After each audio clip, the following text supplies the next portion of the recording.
بسم اللہ الرحمن الرحیم الصلاۃ والسلام علیک یا رسول اللہ وعلی آلک و صحابک یا حبیب اللہ۔ آج آپ کی نظر ایک ایسا عمل کر رہا ہوں جو اپنی مثال آپ ہے۔ کتب عملیات کی کتب میں جتنے بھی عمل درج ہیں، ہر ایک عمل کی ایک حقیقت ہوتی ہے۔ صرف عمل کرنے والا اپنا اعتقاد، اپنا یقین، اپنی نیت اور اپنی سوچ کو درست رکھے تو وہ عمل کامیاب ہوتا ہے، اور اپنے مرشد، اپنے پیر، اپنے استاد، اپنے راہبر کی اجازت بہت ضروری ہے۔ باتیں میری لمبی ہو جاتی ہیں لیکن کام کی بات ہے۔ گولڑا شریف میر علی شاہ صاحب کے صاحبزادے بابو جی صاحب، جن کا نام محی الدین تھا، ان کا ایک مرید افغانستان میں رہتا تھا، عالم فاضل تھا۔ اسے کسی عمل کی ضرورت پیش آئی تو وہ عمل کے لیے بیٹھ گیا، اور جب 40 دن اپنے چلے کو پورا کیا تو دیوار کے اندر سے ایک ہاتھ نکلا اور وہ فیض لے کر جا رہا ہے۔ یہ ناکام رہ گیا۔ دوسری دفعہ پھر اس نے عمل کیا، پھر جناب 40 دن پورے ہوئے، پھر ایسے ہی ہوا۔ تیسری دفعہ جب اس نے اپنے اس عمل کرانے والے جس سے عمل لیا تھا اس کو ساتھ بٹھا کر عمل کیا، اور تیسری دفعہ بھی ایسے ہوا، یعنی 120 دن اس کے آپ یہ سمجھے کہ بیکار دیے۔ اس عمل نے اپنے اس شاگرد سے کہا کہ تم مرید ہو جس کے، اس کے پاس چلے جاؤ۔ وہ آیا گولڑا شریف میں، بابو جی صاحب اپنے حجرہ مبارک میں تشریف فرما تھے۔ یہ آدمی باہر کھڑکی کے ساتھ آ کے کھڑا ہو گیا، نظر جب دو چار ہوئی بلایا اندر۔ یہ اپنی شرم اور جھجک کی وجہ سے کچھ کہنے نہیں پا رہا تھا، تو حضرت نے فرمایا ہاں جو بات کے پوچھنی ہے پوچھو، جو کہنا ہے کہو۔ لیکن حضرت میں ایسے عمل کر رہا ہوں، کامیاب نہیں ہوتا۔ مرید کس کے ہو؟ آپ کا۔ کیا مرید ہو میرے اور عمل کی اجازت لیتے پھرتے ہو لوگوں سے؟ بات یہ ہوتی ہے نا کہ جو فیض ملتا ہے نا، فیض وہ اپنے پیر کی طرف سے ملتا ہے، اپنے پیر کی طرف سے، اپنے مرشد کی طرف سے۔ راہبر اور عمل کوئی بھی عمل آپ کو بتا سکتا ہے، رہنمائی کوئی بھی آپ کو کر سکتا ہے، لیکن جو فیض ملے گا وہ اپنے پیر کی طرف سے ملے گا۔ اور تصوف کی کتب میں یہ ہے کہ جب کسی مرید کو فیض کسی دوسرے سے ملے تو اس کا یقین اور اعتقاد یہ ہونا چاہیے کہ یہ مجھے اپنے مرشد کی وسادت سے ملا ہے، میرے مرشد نے اس کو مقرر کیا مجھے فیض دینے کے لیے۔ یہ ایک بہت بڑی لمبی بات ہے، لیکن آج کا جو عمل پیش کر رہا ہوں نا، یہ ہے سورہ یاسین کا۔ لوگوں کی نظروں سے غائب ہونے کا عمل ہے۔ لوگوں کی نظروں سے آپ پوشیدہ ہو جائیں گے، آپ کو کوئی دیکھنے نہیں پائے گا۔ اور اشارہ ہے اس طرف، آپ صلی اللہ علیہ وسلم ہجرت کی رات جب حضرت علی رضی اللہ تعالیٰ عنہ مولا کائنات کو اپنے بستر پر لٹا کر جب باہر نکلے تو سورہ یاسین کی آیات آپ کی زبان پہ، جعلنا من بین ایدی سدا ومن خلفہم سدا فاغشیناہم فہم لا یبصرون۔ کفار دیکھتے کہ دیکھتے رہ گئے، کتنے بڑے بڑے سردار، ہر قبیلے کا سردار وہاں کھڑا تھا، لیکن آپ ان کے سامنے سے نکل کے چلے گئے۔ یہ واقعہ میرے ساتھ بھی ایک دفعہ پیش آیا تھا۔ تو اللہ کے کرم سے رمضان کا مہینہ تھا، بات کیا بتاؤں، لیکن آزمایا ہوا، مجرب المجرب ہے۔ اگرچہ یہ میں نے عمل نہیں کیا تھا، لیکن سورہ یاسین شریف کا وہ جو 7 مبین والا عمل ہے نا، اس دوران میں ڈیلی کیا کرتا تھا، ہر روز کیا کرتا تھا، صبح دوپہر شام ہر نماز کے بعد کیا کرتا تھا۔ تو جو کہے نا کہ عملیات کے اندر تاثیر نہیں، تو میں نہیں مانوں گا۔ ساری دنیا کہے کہ عملیات کے اندر تاثیر نہیں، میں اس بات کو نہیں مانوں گا۔ اس لیے کہ اپنی آنکھوں سے کئی مشاہدے، کئی تجربے، کئی باتیں دیکھ چکا ہوں۔ تو بہرحال عوام کی نظروں سے پوشیدہ ہونے کا یہ عمل، ابن رشد یہ اہمیت بتا رہا ہوں عمل کی۔ ابن رشد ایک بہت بڑا فلسفی تھا، امام غزالی رحمۃ اللہ تعالیٰ کا کلاس فیلو سمجھ لے۔ یہ 5-6 فلسفیوں کا ایک گروہ تھا، ایک پینل تھا پورا۔ یہ پینل جس کو فلسفی کہے وہ فلسفی کہلاتا تھا، اور جو ان میں سے اس کو رد کر دی یہ فلسفی کہلانے کے حقدار نہیں۔ جس طرح ایک ویٹو پاور رکھنے والے ممالک ہیں، تو اسی طرح ان فلسفیوں کا جس میں امام غزالی بھی تھے۔ اور امام غزالی نے جب مذہب کے فلسفے کی طرف رجحان کیا نا، تو ان لوگوں نے امام غزالی کو بھی اپنے بیان سے نکال دیا تھا۔ اسی طرح ابن رشد کو بھی ایک مسئلہ پیش آیا عوام کی نظروں سے پوشیدہ ہونے کا۔ مصر کے اندر ایک یہودی کی 10 سال تک خدمت کی، 10 سال تک، یہ پہلی میں بات بتا چکا ہوں۔ اس کے بعد ایک عمل اسے دیا، تو امام غزالی نے فرمایا اللہ کے بندے، میں 1 سیکنڈ میں 1 منٹ میں تمہیں یہ عمل بتا دیتا، کیوں اپنی یہ عمر کے 10 سال ضائع کیے۔ بہرحال یہ جو کتاب ہے جس کے سامنے سے جس کو دیکھ کر میں یہ عمل پیش کر رہا ہوں، یہ احمد رضا اعلیٰ حضرت کی یہ عملیات کی کتاب ہے جو ان کے خلیفہ اقبال احمد نوری صاحب نے لکھی ہے، اور میرے نزدیک عملیات کی کتابوں میں میرے نزدیک سب سے معتبر کتاب ہے۔ اس کے ایک ایک عمل کو میں نے آزمایا ہوا ہے۔ اس کے اندر یہ درج ہے کہ جب آپ کا ارادہ ہو لوگوں کی نظروں سے پوشیدہ ہونے کا اور آپ عمل کرنا چاہیں، بہت سارے مواقع ایسے آ جاتے ہیں نا، اپنی جان کی حفاظت کے لیے، اپنے خاندان کی حفاظت کے لیے، یا کئی اور معاملات ہوتے ہیں۔ فرماتے ہیں کہ پرانے چنے، سفید موٹا چنا جو ہوتا ہے نا، وہ تقریباً 1 سال پرانا ہو، جو شرائط میں لکھا ہوا ہے 1 سال پرانا چنا ہو سفید والا، اس کے 41 دانے لے لیں، 41 دانے، اور اس ہر ایک دانے پہ سورہ یاسین شریف 1 بار پڑھیں، 41 بار یعنی سورہ یاسین پڑھیں۔ پڑھنے کے بعد ان کو کسی پاکیزہ جگہ زمین کے اندر ان کو کاشت کر لیں، جس طرح اجناس بیج وغیرہ زمین کے اندر ڈالے جاتے ہیں۔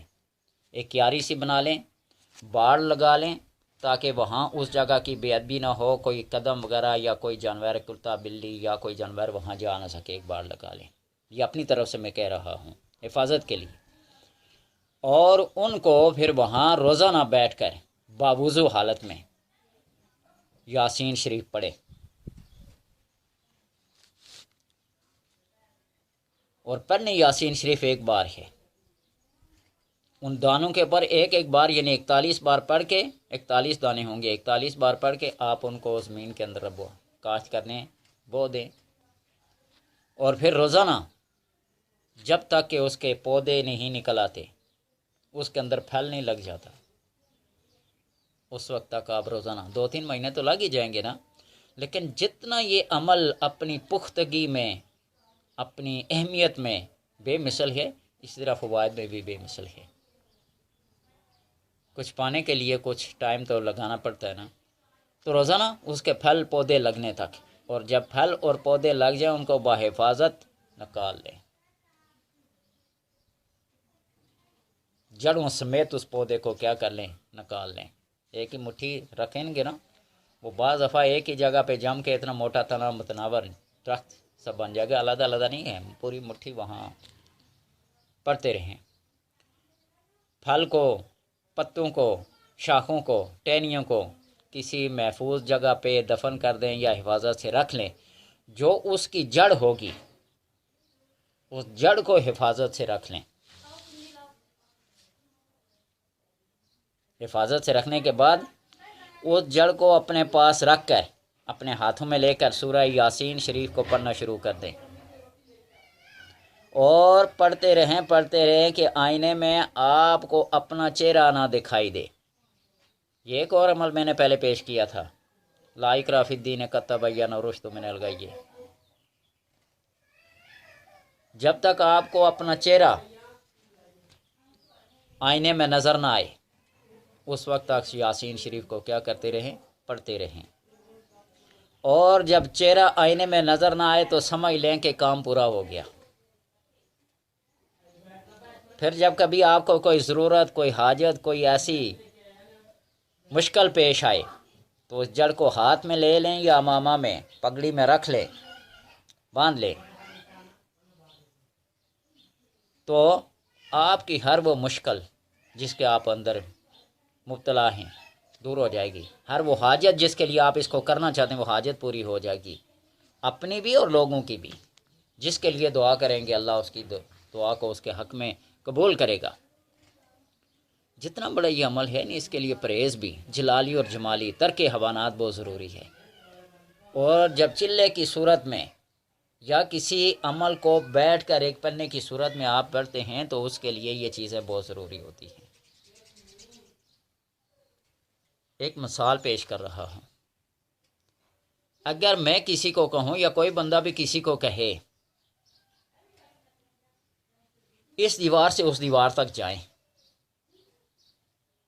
ٹائم کی لیمٹ کوئی نہیں ہے، آپ 2 منٹ لگاتے ہیں، 1 منٹ لگاتے ہیں، 10 سیکنڈ لگاتے ہیں، ایک دیوار سے دوسری دیوار تک جانا کتنا مشکل ہے، کتنا آسان ہے۔ یہ جلنے والا، دیکھنے والا، سننے والا سب جانتے ہیں کہ ایک دیوار سے دوسری دیوار تک جانا کس کے لیے کیا مشکل ہے، ٹائم لیمٹ کوئی نہیں ہے۔ لیکن جب یہ پابندی لگا دی جائے کہ آپ نے اس دیوار سے اس دیوار تک 1 منٹ میں جانا ہے، 30 سیکنڈ میں جانا ہے، 40 سیکنڈ میں جانا ہے، 50 سیکنڈ میں جانا ہے، یہ پورے 1 منٹ میں جانا ہے، تو اب یہاں پھر مشکل پیش آتی ہے۔ رفتار کو، چال کو یوں ایسے رکھیں گے کہ اس دیوار سے اس دیوار تک پورا 1 منٹ ہی لگے۔ 58 سیکنڈ میں آپ پہنچ گئے پھر بھی آپ نے شرط کو پورا نہیں کیا، 61 سیکنڈ میں پہنچے پھر بھی آپ نے اس شرط کو پورا نہیں کیا جو لازم تھی اس عمل کے لیے، اس چیز کو پورا کرنے کے لیے۔ تو لہٰذا یہ بات ہوتی ہے اس چلے کے اندر بیٹھنے کی کہ جو شرائط ہوتی ہیں، جو قواعد ہوتے ہیں، جو اصول ہوتے ہیں، ان کو پورا کیا جائے تو پھر بات بنے گی۔ یہ تسبیح کے دانے ہم گن گن کے کیوں پڑھتے ہیں؟ سبحان اللہ، الحمدللہ، اللہ اکبر، 33 33 34 ہے، اس کو پورا 100 دفعہ پڑھ لیا جائے، 40 دفعہ پڑھ لیا جائے، 25 دفعہ پڑھ لیا جائے، کیوں؟ لوگ کہتے ہیں نا اللہ کا ذکر گن گن کے نہ کرو، وہاں گن گن کے نہ کرنے کا مطلب یہ ہے جہاں کوئی لمٹ نہ ہو، لیکن ایک خاص تسبیحات فاطمی جو ہر نماز کے بعد پڑھی جاتی ہے نا، نماز کے بعد پڑھنے کی لمٹ ہے کہ اس کو 33 بار اور 34 بار پڑھو، باقی اس کے علاوہ آپ جتنا مرضی چاہیں پڑھ سکتے ہیں۔ یہ حکمتیں ہیں شارع علیہ السلام کی طرف سے، اللہ کی طرف سے، جو لمٹ، جو تعداد، جو وقت بتایا گیا ہے اس کے اندر یہ کام کرنا ہے تو پھر کامیابی ہوگی۔ تو لہٰذا اس عمل کا تذکرہ کسی سے نہ کریں، خواہ وہ کتنا ہی بڑا دوست کیوں نہ ہو، کتنا ہی بڑا خیر خواہ کیوں نہ ہو، بھول کر بھی اور جان کر بھی کبھی اس عمل کا ذکر کسی سے نہ کریں، ورنہ ساری محنت رائے گاں اور بیکار چلی جائے گی، اور پھر کسی دوسرے سے، کسی جگہ سے بھی کوئی ناجائز فائدہ نہ اٹھائیں، کسی سے نہ حق کسی کو تنگ نہ کریں، ورنہ عمر بھر کا پچھتاوا ہوگا۔ بتا دی میرے مثال کہ عمل کے کامیابی کے لیے شرائط ہوتے ہیں، شرائط پورے ہوں گے تو عمل قابو میں رہے گا، شرائط سے اگر آپ کیا ہوگے، بے نیاز ہوگے، تو پھر عمل کرنے کا فائدہ کوئی نہیں ہے۔ وہی مثال دے دیا ایک دیوار سے دوسری دیوار تک جانے کا، ٹھیک ہے؟ تو اس لیے اس کے اہل صرف اہل اللہ ہی ہو سکتے ہیں، اس کے قابل صرف اہل اللہ ہی ہو سکتے ہیں جن کا اٹھنا، بیٹھنا، جاگنا، سونا، کھانا، پینا، اوڑھنا، بچھونا، بغض، محبت، عقیدت، نفرت سب اللہ کے لیے ہو۔ حدیث میں من احب للہ و ابغض للہ و اعطى للہ و منع للہ فقد استکمل الایمان، جس نے محبت کی اللہ کے لیے، جس نے بغض کی اللہ کے لیے، جس نے عطا کیا لوگوں کو اللہ کے لیے، جس نے کسی سے روکے رکھا کسی چیز کو اللہ کے لیے، اس نے اپنے ایمان کو مکمل کر لیا۔ یہ صرف اہل اللہ کا کمال ہے۔ تو لہٰذا جب آپ اس کو یوں ایسے عمل میں لائیں گے، ارادہ کریں گے، تو کسی اپنے مرشد سے، کسی اپنے راہبر سے ضرور مشورہ کیجئے گا، تاکہ عمل شوق میں آ کر، ذوق میں آ کر بیٹھ جائیں، پڑھنا شروع ہو جائیں، لیکن وہ فیض نہ ملے، وہ شرف نہ ملے، وہ عزت اور وہ کامیابی نہ ملے تو ایسے ہی پھر عملیات کی طرف سے لوگ بددل ہو جاتے ہیں اور عمل بتانے والے کو بدنام کرتے ہیں۔ اور اکثر کہتے ہیں نا یہ جو بابے بیٹھے ہوتے ہیں نا، یہ کیا جانتے ہیں؟ اگر یہ کو جانتے ہوتے تو اپنے لیے نہ کرتے، لوگوں کی قسمت کا حال بتاتے پھرتے ہیں، اپنی قسمت کا حال نہ جانتے۔ 50 سوال ہے ان کا، 50 سوال ہے۔ سوئی ہوتی ہے نا، سوئی لوگوں کے کپڑے سیتی ہے، خود ننگی رہتی ہے۔ چراغ ہوتا ہے نا، خود روشنی دوسروں کو دیتا ہے، خود جلتا رہتا ہے۔ یہ حکمتیں ہیں۔ پانی ہے، دوسروں کو سراب کرتا ہے، خود کیا پیتا ہے۔ بات یہ ہے کہ اعتراض کرنا بہت آسان ہے۔ یہ جو بابے ہیں نا، یہ کیا جانتے ہیں؟